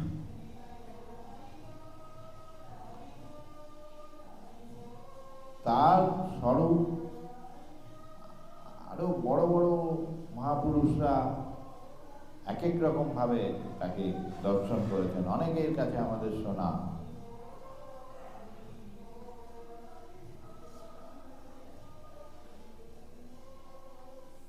আমেরিকার একটা কাহিনী আগে স্মরণ করছি, মনে আসছে। গুরু মহারাজজি যখন আমেরিকায় পড়াশোনা করছেন, দ্বিতীয় বিশ্ব ধর্ম সম্মেলনে গেছেন, আপনারা জানেন সব 1933 সালে শিকাগোতে। হ্যাঁ, স্বামী বিবেকানন্দ তার 40 বছর আগে প্রথম বিশ্ব ধর্ম সম্মেলনে যোগদান করেছেন, আর তার পরে 40 বছর পরে 1933 সালে যে দ্বিতীয় বিশ্ব ধর্ম সম্মেলন হয়, সেটাতে আমাদের গুরু মহারাজ ডক্টর মহানামব্রতজি গেছিলেন। অত্যন্ত কষ্ট করে, অলৌকিকভাবে প্রভুর কৃপায় গেছিলেন। স্বামীজি যেও কষ্ট করেছিলেন, গুরু মহারাজজি তার থেকে অনেক বেশি তাকে কষ্ট করতে হয়েছে, কারণ অর্থকরী কোনোই ব্যবস্থা ছিল না, সেভাবে তিনি গেছিলেন। গিয়ে যখন সেখানে ছিলেন, তারপরে তিনি ওই বিশ্ব ধর্ম সভায় যখন বক্তৃতা রাখলেন, সেখানকার কর্মকর্তারা তার বক্তৃতা শুনে এত তারা অনুপ্রাণিত হলেন যে তারা ভাবলেন যে এই ভদ্রকে, এই সাধুকে আমাদের এখানে রেখে দেওয়া দরকার, রেখে দিয়ে আমাদের অনেক কাজ হবে এখানে, বিশ্ব ধর্ম যে সংস্থা তারও অনেক কাজ হবে। এবং পরবর্তীকালে গুরু মহারাজ সেই সংস্থার আন্তর্জাতিক সম্পাদক হয়েছে। তো যখন রেখে দেওয়া হবে, তাহলে কি করে রেখে দেওয়া হবে? এমনি তো থাকতে দেবে না, আমেরিকায় ভিসার ব্যাপার থাকে না, আপনারা সবাই যে কোনো বিদেশে গেলে ভিসা থাকে। গুরু মহারাজ মাত্র 3 মাসের ভিসা ছিল, কিন্তু ছিলেন 5 বছর 8 মাস। এটা হলো একটা খুব সুন্দর একটা কাহিনী। বালক বঙ্কিম, বালক বলে যুবক, কম বয়স, তখন তার 30 বছর বয়স, তিনি আমেরিকায় যাবেন, এটা রটনা হয়ে গেছে শ্রী অঙ্গন। তো সবাই তাকে খুব ভালোবাসত, তিনি তো সবচেয়ে প্রায় কম বয়সী সাধুদের মধ্যে কম বয়স, আর অত উচ্চ শিক্ষিত, কারণ কলকাতা থেকে ডাবল MA করেছেন। পরে যখন ফিরে এসে সন্ন্যাস নিলেন, মহেন্দ্রজি ম্যাট্রিক পাস করে এসে গুরু মহারাজজি তো ভাবছেন হয়ে গেছে, এবার তো আমি আর ভজন সাধন করবো যেমন সাধুরা করে, আর মন্দিরে সেবা পূজা করবো আর সাধন ভজন করবো। শ্রীপাদ মহেন্দ্রজি বললেন না, তোমাকে পড়তে হবে, আরো পড়তে হবে। ফরিদপুর কলেজে তাকে পড়ালেন। সেখানে গ্র্যাজুয়েশন করে এবার গুরু মহাজন হয়ে গেছে। বলে, না, যাও, তোমাকে কলকাতায় ইউনিভার্সিটিতে MA করতে হবে। গুরুর আদেশ। কলকাতায় তখন এই যে মহা উদ্ধারণ মঠ, আমাদের প্রাচীন মঠ, সেখানে থেকে তিনি MA করলেন সংস্কৃত। ফাইনাল পরীক্ষার দিন ভীষণ জ্বর, ভীষণ জ্বর। তখন একটা নিয়ম ছিল, সিক বেডে পড়ানো, সিক বেডে পরীক্ষা দেওয়া যায়, মানে হাসপাতালে শুয়ে থেকেও পরীক্ষা লেখা যায়। তো সিক বেডে তিনি ফাইনাল এক্সাম দিয়েছিলেন, দিয়ে কলকাতা ইউনিভার্সিটি তখনকার দিনে ফার্স্ট ক্লাস ফার্স্ট, মানে প্রথম বিভাগে প্রথম, গোল্ড মেডেলিস্ট। এইরকম তখনকার 1933 সাল, 33-এরও আগে, তার 2 বছর আগে প্রথম MA করেন, 30 সাল হয়তো, 30-31। সেই সময় MA সারা ভারতবর্ষে কজন করতো হাতে গোনা খুঁজে পাওয়া যায়। MA তখনকার দিনে বিয়েই করতো না, গ্রাজুয়েটই খুঁজে পাওয়া যায়। গ্রাজুয়েট করলে বিরাট বিরাট চাকরি পেত। অনার্স গ্রাজুয়েট মানে বিরাট ব্যাপার, তার স্কুলের হেডমাস্টার হতো, প্রফেসর হতো। সেই সময় তিনি ক্যালকাটা ইউনিভার্সিটি MA-তে ফার্স্ট ক্লাস পাস। তো সংস্কৃতে করার পরে মহেন্দ্রজি বলছেন যে তোমাকে আরেকটা করতে হবে। আরেকটা ভাবা, এত বড় আটটি ভাবা, না, করতে হবে, গুরুর আদেশ। তখন তিনি আবার দর্শনে, ফিলোসফিতে তিনি MA করলেন। 2টো বিষয়ে MA করেছেন তখন। এবং গুরু মহারাজজি তো করতে চাননি, লিখেছেন যে আমাকে গুরুর আদেশে করতে হয়েছে। কিন্তু মহেন্দ্রজি তিনি ভবিষ্যৎ দ্রষ্টা ছিলেন, জানতেন যে একে একদিন আমেরিকায় যেতে হবে, প্রচার করতে হবে, তাই করিয়েছেন। গুরু মহারাজজি পরে বলেছেন, ওই যে দর্শনে MA করেছিলাম, এটা আমার বিদেশে গিয়ে খুব কাজে লেগেছে।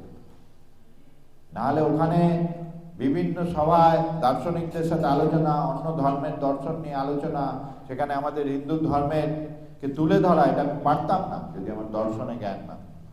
মহেন্দ্রজি কত দৃষ্টি সম্পন্ন ছিল, তিনি সেইটা জেনে আগেই তাকে দর্শনে একটা MA করিয়ে দিয়েছে। তো সেই কাহিনীটি বলছি। এইভাবে যখন সেই 33 সালে যুবক বঙ্কিম, সে ফরিদপুর শ্রীঅঙ্গন থেকে আমেরিকায় কি করে যাবে, কোথায় বসে, কোনো কিছু ঠিক নেই। সবাই চিন্তা করছে কি করে যাবে বঙ্কিম। তখন আমাদের মহানাম সম্প্রদায়ে এরকম অবস্থা যে খাবার জোটে না, হাতা বাটা খাবার হতো, মানে যা রান্না হতো 1 হাতা, সেটা সবাইকে ভাগ করে দেওয়া হতো। দুপুরে প্রসাদ হয়তো রাতে হয় কিনা এরকম অবস্থা। সেই সময় বঙ্কিম যাবেন আমেরিকা। কি করে গেলেন, কতটা মনের জোর থাকবে। আরো অনেকে ছিলেন যারা যেতে পারতেন, কিন্তু মহেন্দ্রজি যাকেই জিজ্ঞেস করেছেন সে আগে বলেছে তাহলে আমেরিকা যাওয়ার পাথেও কি হবে, এতটা খরচা আছে, টাকা তো লাগবে। একমাত্র বঙ্কিম বললেন যে তুমি যদি শক্তি সঞ্চার করো আমি যেতে পারি। এবং গুরুদেব যখন আদেশ দিলেন, গুরুকে 3 বার প্রদক্ষিণ করে তিনি আমেরিকা রওনা। হাতে শুধু একজন ভদ্র বম্বে অব্দি ট্রেনের টিকিটটা করে দিয়েছিল, আর কিছু ছিল না। আমরা এখান থেকে এই বিশালগড় থেকে আগরতলা যেতে গেলে আগে পকেটে দেখি অটোর ভাড়া, বাসের ভাড়াটা আছে, তবে তো যাব। তিনি আমেরিকায় যাবেন কোনো কিছু নিশ্চয় হবে। কতটা ভগবানের প্রভুর প্রতি নির্ভরতা থাকলে একজন মানুষের, চিন্তা করুন কিরকম মনের জোর। পৌঁছেছেন ঠিক অলৌকিক ভাবে। আমেরিকার মধ্যে মহানামৃত একটা গ্রন্থ আছে, যোগী বসুন্ধরা ব্রহ্মচারী, তার গুরু ভাই, তার সিনিয়র গুরু ভাই, তার দাদা, মানে মহেন্দ্রজির আরেক শিষ্য, তার লেখা পড়লে মানে রহস্য রোমাঞ্চ নভেলের থেকেও যেন আরো বেশি আকর্ষণ। কিভাবে গেছে, আর চোখে জল এসে যায়, কি কষ্ট করেছেন, কত কষ্ট করেছেন প্রভুর প্রচারে। গেছেন তো প্রভুরই প্রচার করে। মাঝে এমনও একটা অবস্থা এসছে যখন আর পারছেন না, তখন কেঁদে কেঁদে একটা চিঠি লিখেছেন তার গুরুদেবকে যে কালকেই প্যারিসের এই নদীর জলে আমি আত্মহত্যা।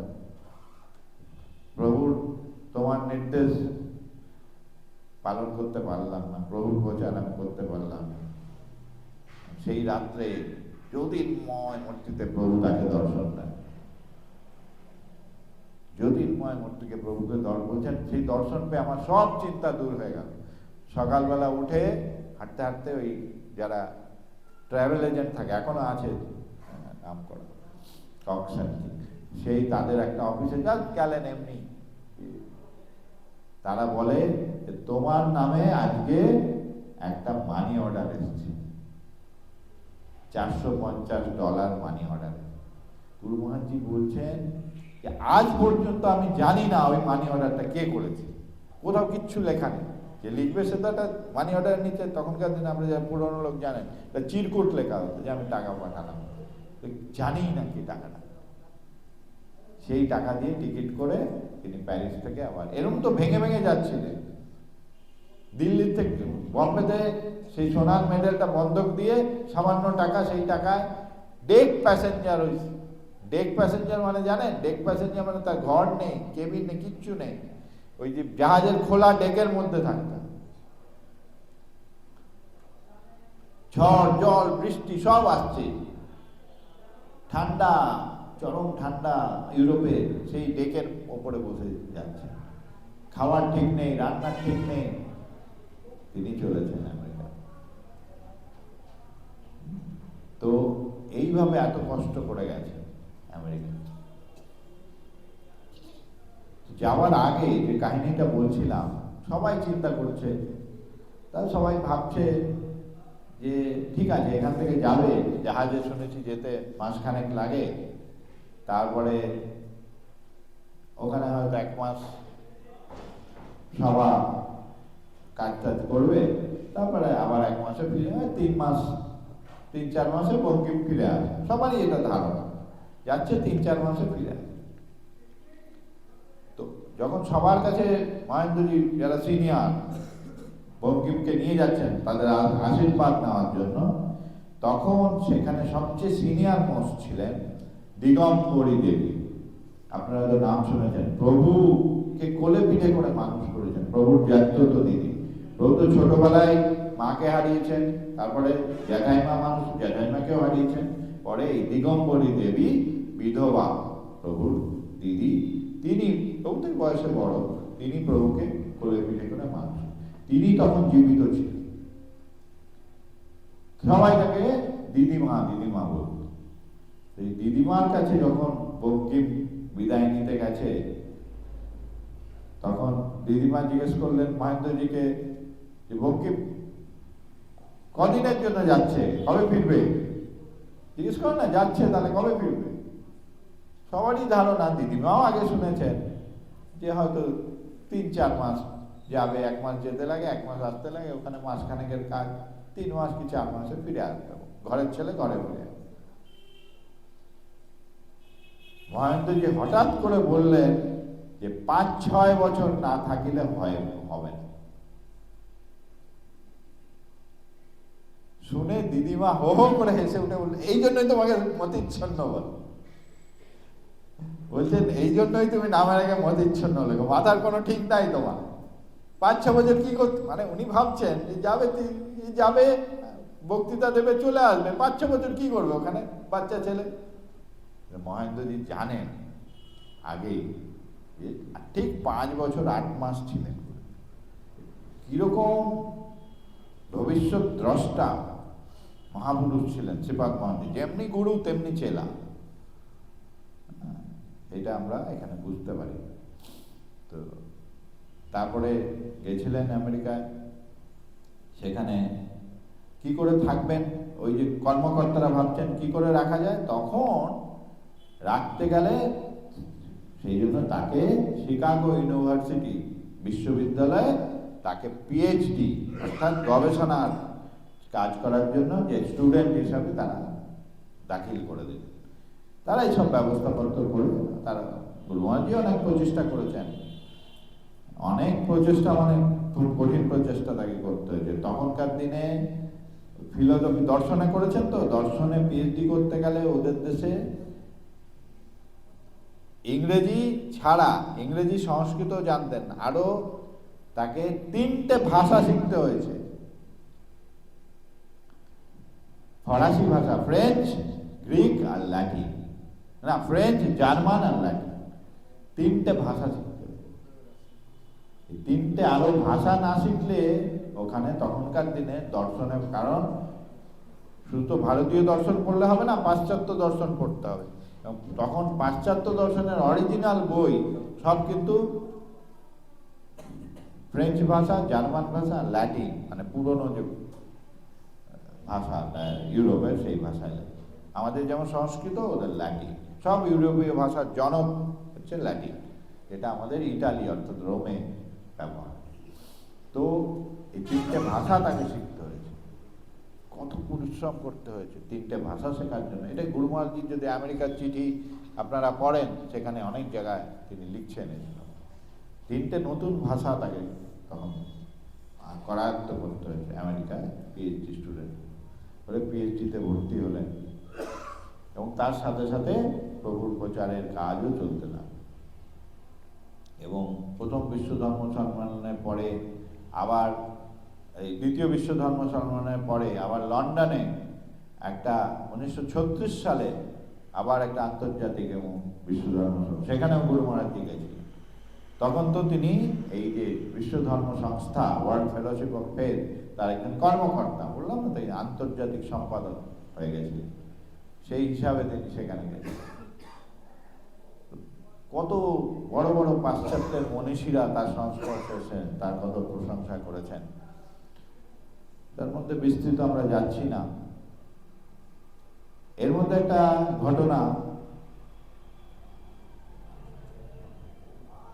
আমেরিকায় ওইসব জায়গায়, এখানেও যেমন হয়, ওই গ্রীষ্মকালে একটা বড় ছুটি হয়, বিশ্ববিদ্যালয়, বিদ্যালয়গুলো একটা গরমের ছুটি দেয় না, গ্রীষ্মকালের ছুটি, এই সামার ভ্যাকেশন বলে।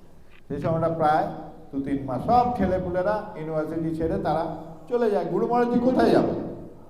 তিনি কোথায় যাবেন? তার তো বাড়িঘর আর ওখানে কেউ নেই, আর দেশে ফেরারও পয়সা নেই। দেশে ফিরে আবার যাবেন, এসব ভাবাই যায় না তখন, মানে কোনো রকমে সেখানে তার থাকা খাওয়ারই পয়সা জোটে না, এরকম একটা অবস্থা। স্কলারশিপ পেতেন, একটা ব্যবস্থা হয়েছে, একজন প্রফেসরের বাড়িতে থাকতেন প্রথম দিকে। তো একজন তার বন্ধু, সে নিউ ইয়র্কের কাছে তার দেশের বাড়ি, সেখানে যেত, তার নাম হচ্ছে সেমুর। তো তার সাথে গুরু মহারাজজি গ্রীষ্মকালে তার বাড়িতে গেছেন, সামার ভ্যাকেশনটা ওদের সাথে কাটিয়ে আবার ফিরবেন। সেখানে খুব তাদের সাথে আনন্দ। এই যে কাহিনীটা, এটা আমরা জানতাম, এই যে কাহিনীটা আমি বলছি, এটা আমরা জানতাম। হঠাৎ করে আমরা একটা এই ইংরেজি গল্প সংকলন আমরা হাতে পাই কলকাতায় মহানামে। সেই ইংরেজি গল্প সংকলনে এই সেমুর বলে যে গুরু মহারাজজি দিয়ে তিনি লিখেছেন একটা বই, my grandmother and a Hindu Monk, অর্থাৎ আমার ঠাকুমা এবং একজন হিন্দু সন্ন্যাসী। দেখেই আমার মনে হলো, আরে হিন্দু সন্ন্যাসী ওর ঠাকুমা, তো পড়ে দেখি। আমি তারপরে আরো কয়েকজন পরে পড়েছে, তারপরে একটু পড়তে গিয়ে দেখি নামটা মহানামব্রত ব্রহ্মচারী। তো গুরুদেবের কথা লিখছে, পড়ি। তখন সেই কাহিনীটা খুব চিত্তাকর্ষক কাহিনী, কিন্তু আমি খুব সংক্ষেপে বলছি, আজকে এখানে সময় তো। আর কতক্ষণ বলা যাবে মিঠুনদা?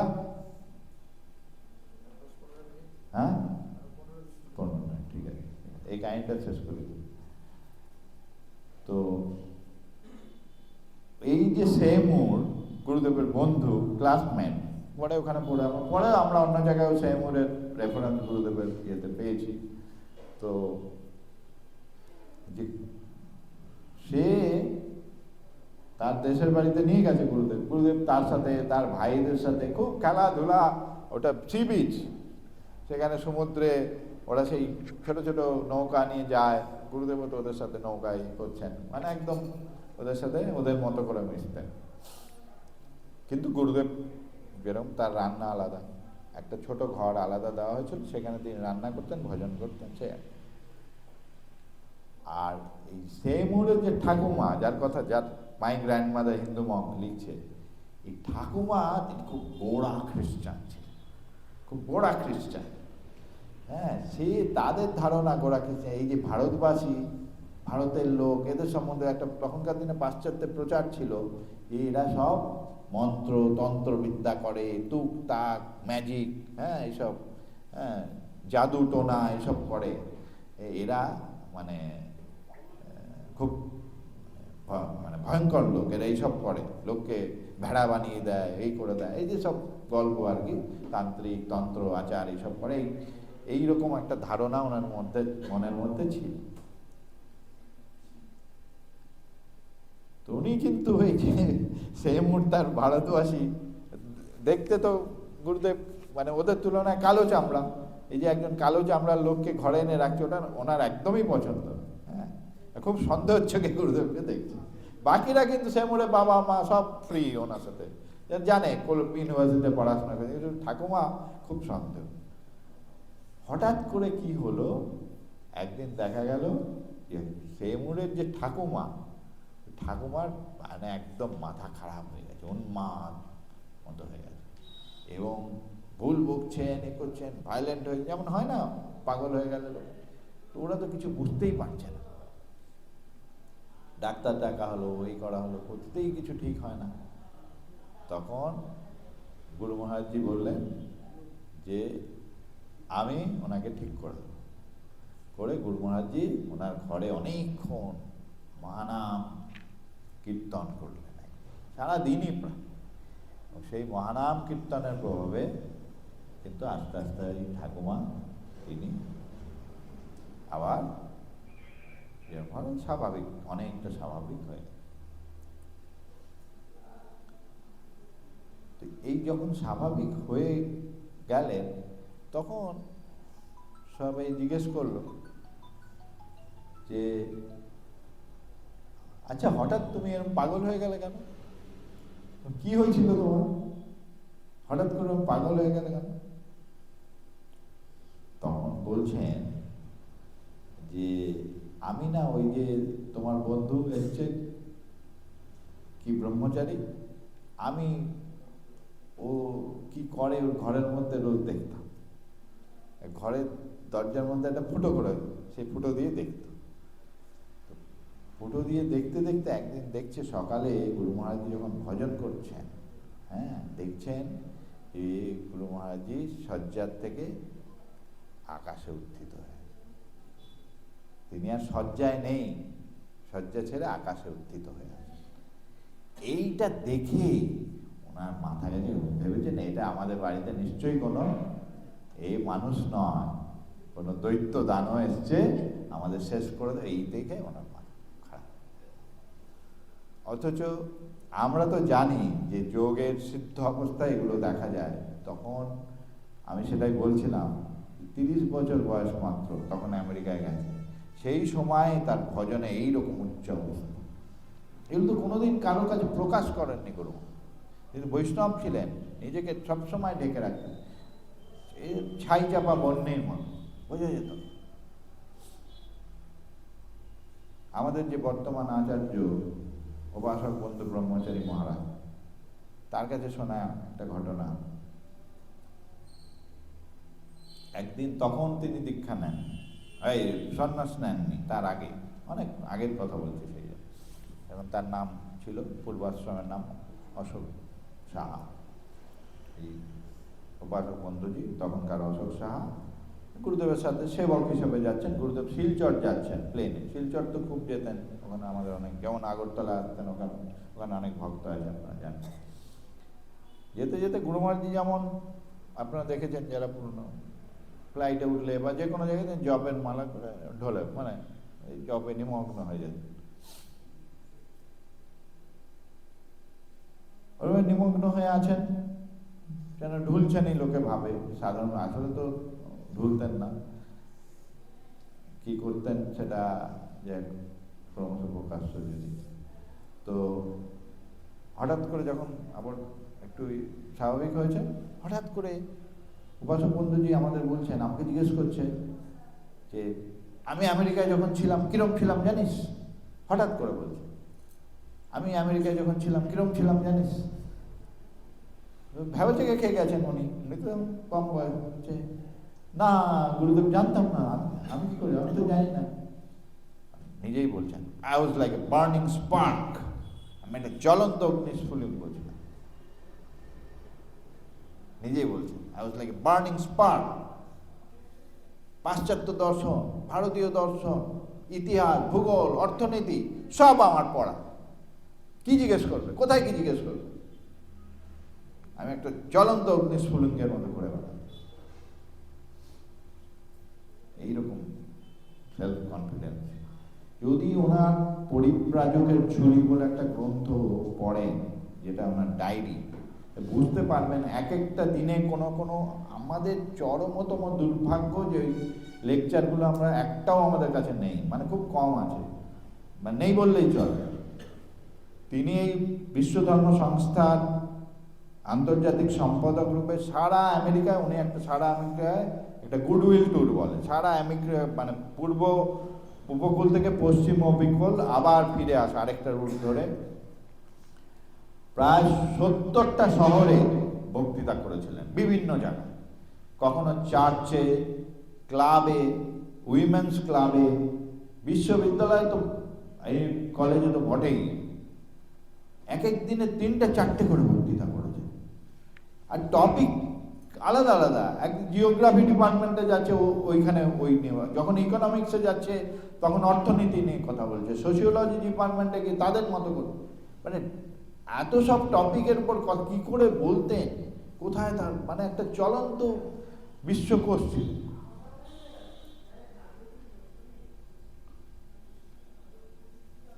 বড় বিরাট অঙ্কের পণ্ডিত, মানে বিশ্ববিদ্যালয়ে পড়াশোনা করে তারা গুরু মহারাজজি ভাবছে, তারা হচ্ছে তো ভাগবত পাঠক দার্শনিক, উনি আর অঙ্কের কি জানে, এরকম একটা ভাব মনের মধ্যে এসছে ওনার। তো তখন গুরু মহারাজজি ওদের সাথে কথা বলছে, নিউটনের যে অর্থাৎ আপনারা জানেন যে ক্যালকুলাস, সেইটা নিয়ে আলোচনা হচ্ছে, ক্যালকুলাস শাস্ত্র। তো কথায় কথায় দেখছে গুরু মহারাজজি ক্যালকুলাসের যে নিউটনের যে অরিজিনাল বই প্রিন্সিপিয়া, সেইখান থেকে গুরু মহারাজজি কোটেশন দিচ্ছে কথা বলে। ওরা তো সেই বই পড়েনি, ওরা অন্যান্য অঙ্কের বই পড়ে যেগুলো সেখান থেকে লেখা হয়েছে সহজ করে। তো গুরু মহারাজজি কোটেশন দিচ্ছেন অরিজিনাল প্রিন্সিপিয়া, যেটা নিউটন নিজে লিখে গেছে। তো অবাক, একজন আধ্যাত্মিক পুরুষ, তার কি করে এরকম জ্ঞান? যদি তার বেদ বিচিন্তন পড়েন, সেখানে দেখবেন ফিজিক্সের কত বই থেকে রেফারেন্স দেওয়া হয়। ওর কিছু কিছু বই আমি এনে দিয়েছিলাম গুরু মহারাজ, আমার মনে আছে। ওদের পড়তেন, সেগুলো পড়ে আবার সেগুলোকে ইউজ করে। চতুর্দিকে এরকম একটা জ্ঞান লোক, অথচ ভজনে গভীর অভিনিবেশ। এই যে বললাম যে আমরা দেখেছি গুরু মহারাজজিকে মালা জপ শুরু করে 1, 2, 3 কি 4, তারপরেই তিনি একদম লীন হয়ে যেতেন দর্শন, লীলা দর্শনে। সাক্ষাৎ যত কিছু লিখেছেন তার সব কিছু দর্শন করে লেখা,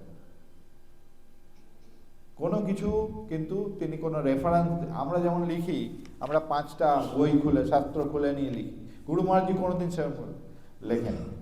এইটাও আমার বর্তমান আচার্য বাসক বন্ধুরই, কারণ ওনারা আরো অনেক কাছের থেকে গুরু মহারাজজিকে দেখেছেন। বলছে গুরুদেবকে কোনোদিন দেখেনি কোনো রেফারেন্স বই নিয়ে। উৎসব চলছে, গুরুদেব ফাঁকে ফাঁকে লিখছেন, ট্রেনে যাচ্ছেন যেতে যেতে গুরুদেব লিখছেন, ফ্লাইটে যাচ্ছেন যেতে, এইভাবে তিনি গীতার ধ্যান, ভাগবতের ফেলালভ ভাষ্য, ব্রহ্মসূত্রের উপর ভাষ্য, এই ধরনের গ্রন্থ রচনা করেছেন। উপনিষদ ভাবনা পুরোটাই তার মাথার মধ্যে থাকত। কি একটা বস্তু তিনি ছিলেন, এটা ভাবা যায় না। আমরা কেউ তাকে চিনতে পারি, আমরা কেউ তাকে সঠিকভাবে আজকে মূল্যায়নও করতে পারি।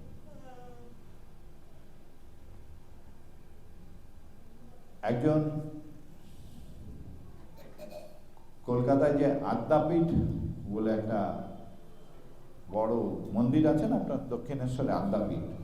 এই আদ্যাপীঠ আগে, এখন আর নেই, দেহ রেখেছেন, একজন খুব বিদুষী সাধিকা ছিলেন, তার নাম বেলামা, অনেকে হয়তো নাম শুনে থাকবেন।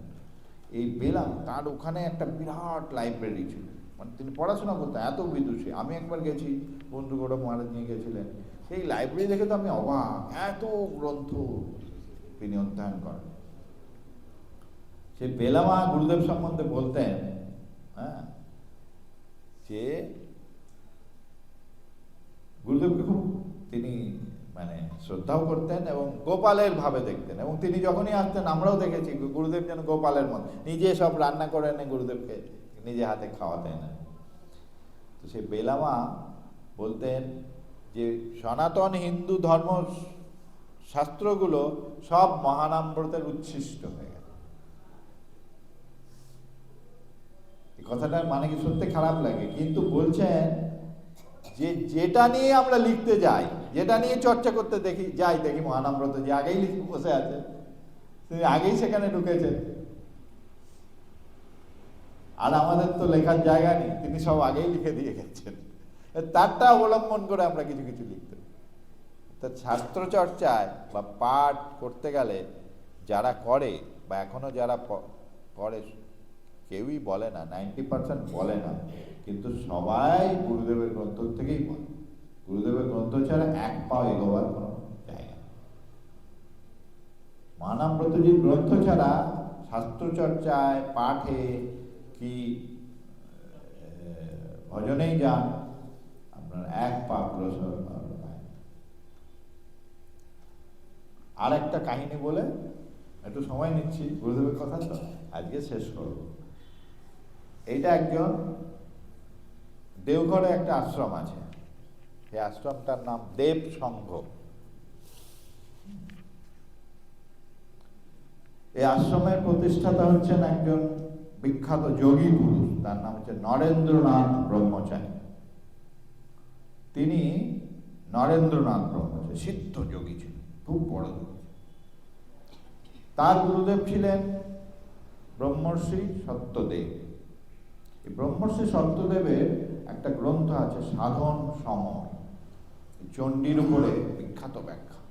এবং গুরু মহারাজের চণ্ডী চিন্তা, মানে চণ্ডী নিয়ে বাংলায় দুটোই সবচেয়ে ভালো গ্রন্থ, একটা হচ্ছে গুরু মহারাজের চণ্ডী চিন্তা, একটা সাধন সমর।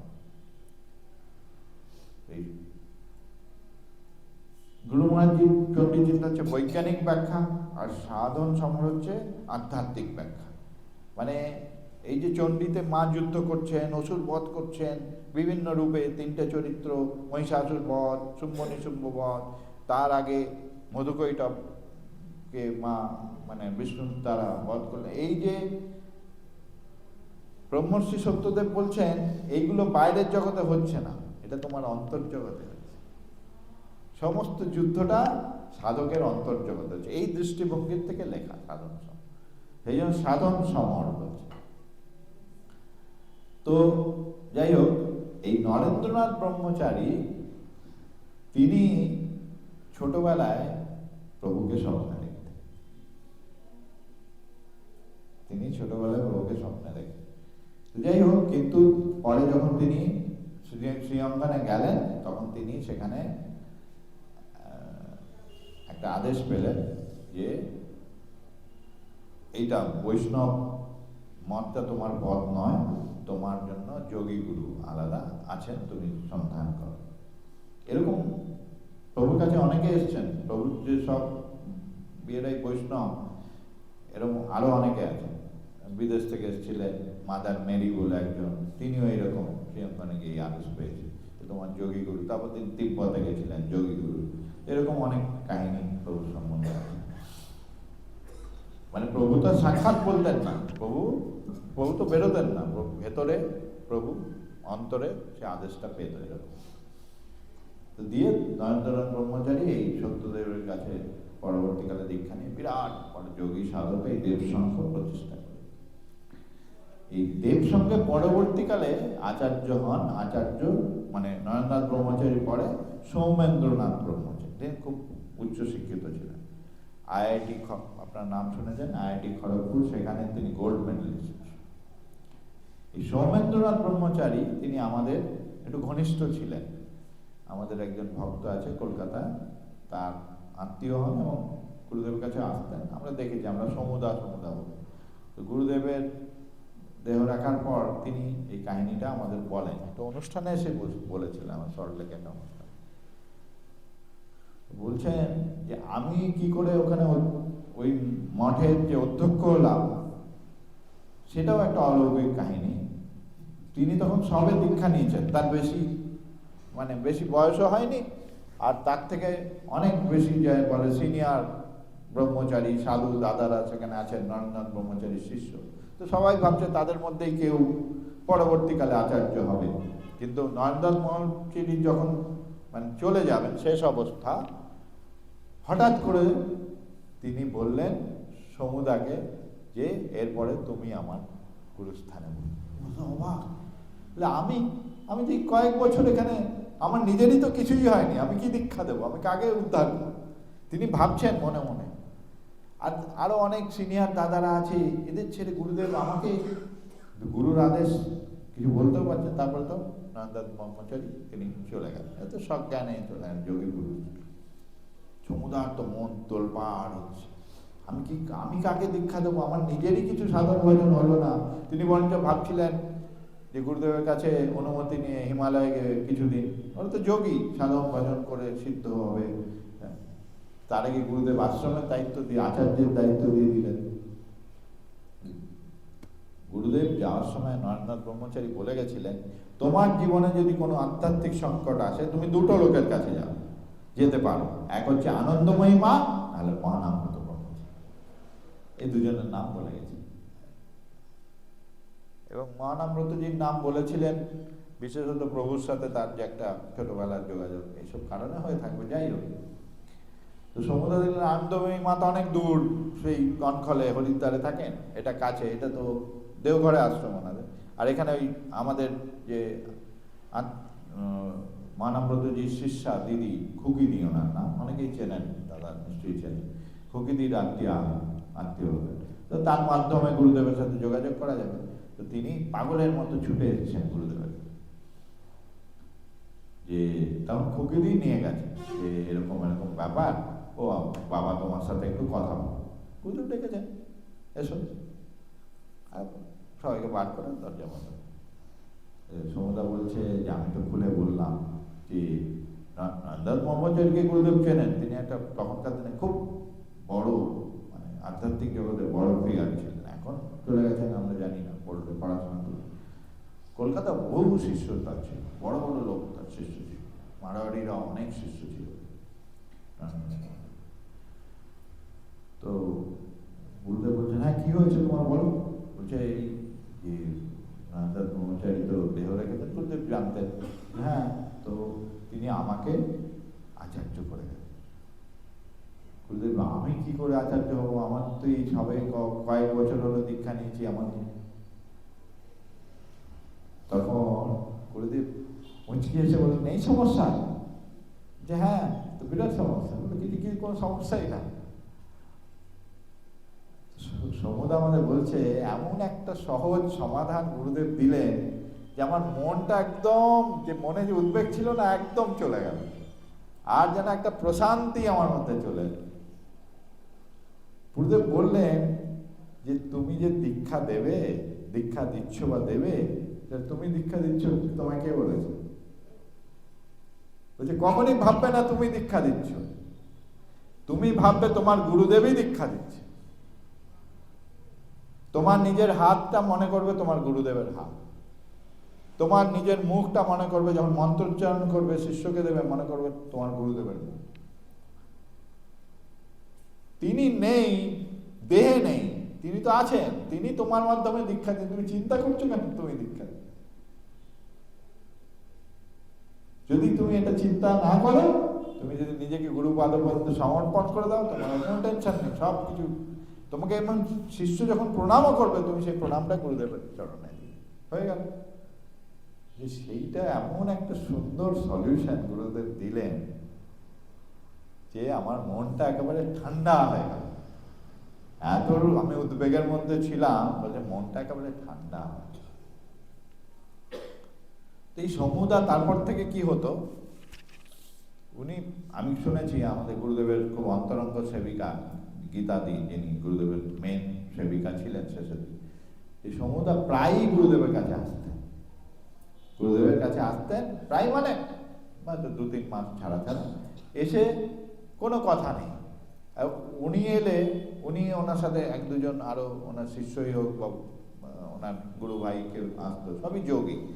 ওরা যেহেতু যোগী, ওরা আসলে গুরুদেবের কোনো কথা, ওরা এসে গুরুদেবের ঘরে বসে শুধু ধ্যান করত, আর গুরুদেবও তখন ধ্যানস্থ হয়ে যেত। তো খানিকক্ষণ এক সময় কাটিয়ে ওরা চলে যেত। আর যাওয়ার সময় গীতাদিকে বলতো, গীতাদি ব্যাটারিটা একটু চার্জ করে নিয়ে গেল, গীতাদি ব্যাটারিটা একটু চার্জ করে নিয়ে গেলাম। তো এরকম চলছে। একবার সমুদায় এসছেন, নিজে বলেছেন, বলছি সেইবার না আমাদের মনে একটু গর্ব হয়েছে। উনি তো ভাগবত চর্চার লোক, কীর্তন করেন, ভাগবত পাঠ করেন, বৈষ্ণব, ওনারা আবার এইসব ধ্যান ট্যান অত পারেন নাকি? আমরা ধ্যান করি, যোগী, আমরা ধ্যান করি ঘন্টার পর ঘন্টা। তো সেই দিন যখন ধ্যান করতে বসেছে, দেখছে যে গুরুদেব একদম সমাধিস্থ, মানে কাঠ যেরকম হয় না, বলছেন কাঠের মনে হয়ে গেছে, কাষ্ঠ মনে, চোখের একটা মানে মুখের একটা কিছু নড়ছে না, চোখের পাতা নড়ছে না, কিচ্ছু নড়ছে না। এবার 1 ঘন্টা হয়, 2 ঘন্টা হয়, 3 ঘন্টা, গুরুদেবের ধ্যান ভঙ্গ হচ্ছে না, এরকম ধ্যান। ওদের তো আর মনোনিবেশই হচ্ছে না, 1-2 ঘন্টার পরে আর ওদের ধ্যান ধরে রাখতে পারছে না, গুরুদেবের কিছুই হচ্ছে না, গুরুদেব একদম সমাধিস্থ। তখন সমুদা বলছেন যে তখন আমরা মনে মনে ওনার চরণে প্রার্থনা করলাম, হে মহাপুরুষ, তুমি কে? তোমার স্বরূপ আমাকে দর্শন করো, তোমার স্বরূপ আমাকে দর্শন করো। বলছে দেখতে দেখতে পট পরিবর্তন হয়ে গেল। দেখছেন গুরুদেবের মুখমণ্ডল, এটা এই কাহিনীটা একটা এতে লেখাও আছে, এই যে গুরুদেবের 100 বর্ষ স্মরণিকা, সেখানে আচার্য সৌমেন্দ্রনাথ ব্রহ্মচারী একটা লেখা আছে, পড়ে নেবেন, আমার কাছে এখনো আছে, দেখাতে আমি হয়তো অত ভালো করে বলতে পারছি না। সারা মুখমণ্ডল গুরুদেবের জ্যোতির্ময় হয়ে গেল, একটা জ্যোতির বলয়ের মধ্যে যেন গুরুদেব আছে। আর ওরা দেখছেন সাক্ষাৎ শিব, যে গুরুদেবকে দেখছি সাক্ষাৎ শিব বসে আছে। আর ভাগবতে রূপী গঙ্গা, তার দেহ বেয়ে পড়ছে, ভাগবত, স্বয়ং ভাগবত রূপী গঙ্গা তার দেহ বেয়ে পড়ে সারা পৃথিবীতে চলে। এটা সাক্ষাৎ দর্শন দিলেন। দর্শন করে গুরুদেবের মানে তখন ওইটা দর্শন করে ওরাও একেবারে মানে আর প্রকৃতিস্থ ছিল না, প্রণাম করে অপ্রকৃষ্ট অবস্থায় বলে আমরা টলতে টলতে বাড়ি চলে। যাদের দৃষ্টি আছে তারা মহানন্দজিকে দর্শন করেছেন, আমরা তাকে চিনতে পারি। গুরুদেবের চরণে কোটি কোটি প্রণাম জানিয়ে আপনাদের অমূল্য সময় অনেকটা নিয়েছি, এই জন্য রাত দীর্ঘ হয়ে গেছে, সবাইকে ক্ষমা প্রার্থনা করে আজকে এই ভাগবতী চর্চা এখানে বিশ্রাম। রাধা কৃষ্ণ প্রেমানন্দে হরি হরি বল, নিতাই গৌর প্রেমানন্দে হরি হরি বল, জয় জগৎবন্ধু হরি হরি। ভাগবত গঙ্গোত্তরী ডক্টর মহানামপ্রদ ব্রহ্মচারী মহারাজ কি জয়।